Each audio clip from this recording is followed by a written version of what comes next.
Skratka, zdaj delamo v bistvu slovnico slovenskega znakovnega jezika, ki bo prva taka slovnica, ki bo dejansko v slovenskem znakovnem jeziku, kar pomeni, da bo v video obliki, vse odkretano. In sicer bo, tako bo izgledala kot ena taka YouTube tutorial, v resnici jezikovni. Na zelo takem osnovnem nivoju, kar se terminologije tiče, ampak hkrati zelo poglobljeno in zelo informativno za vsakega, ki bo hotel nekaj izvedeti o tem jeziku. Ali naj bo to gluh krtalec, ki tako vlada ta jezik, pa nič ne ve o njem, ali bo to nek slišeč strokovnjak, kdorkoli. Tako da sem zelo v bistvu vesel te možnosti, da je Zveza društev gluhih in naglušnih dobila financiranje prek Ministrstva za kulturo in Evropskih socialnih skladov, da lahko to speljemo, da smo lahko zraven predvsem povabili te gluhe, raziskovalce, oziroma ki zdaj postajajo raziskovalci, jaz jim pa dajem to orodje v bistvu, ali pa to znanje, da bojo se lahko lotili raziskovanja in skrbi za svoj jezik. Zelo pogosto v resnici sploh ljudje ne vejo, da je slovenski znakovni jezik samostojen, neodvisen od slovenščine, neodvisen od drugih znakovnih jezikov, da sploh obstajajo različni znakovni jeziki.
Da imam različne projekte, pa da sem v življenju različne stvari počel, ima svoje prednosti in slabosti.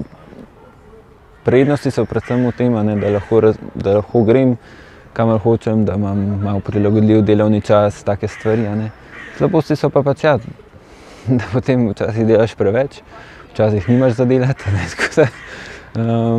Ampak če znaš dobro koordinirati svoj čas, je to kar ustrezno in meni v bistvu ustreza v resnici. Da lahko različne stvari počnem, da lahko grem, da si vzamem cajt za potovati en mesec, ne vmes, pa sem vmes brez službe recimo, ker nobena služba te ne pusti za en mesec kar tako iti. Ampak to ima prednost. Je pa seveda na neki točki potem fino tudi, da imaš vsaj neko stalnico tudi, da se ti ni treba vznemirjati pa pa skrbeti za to, kaj boš počel naslednje leta, ne. Se pravi, da imaš toliko stvari na lagerju, da nekaj bo, ne, tudi iz tega finančnega vidika.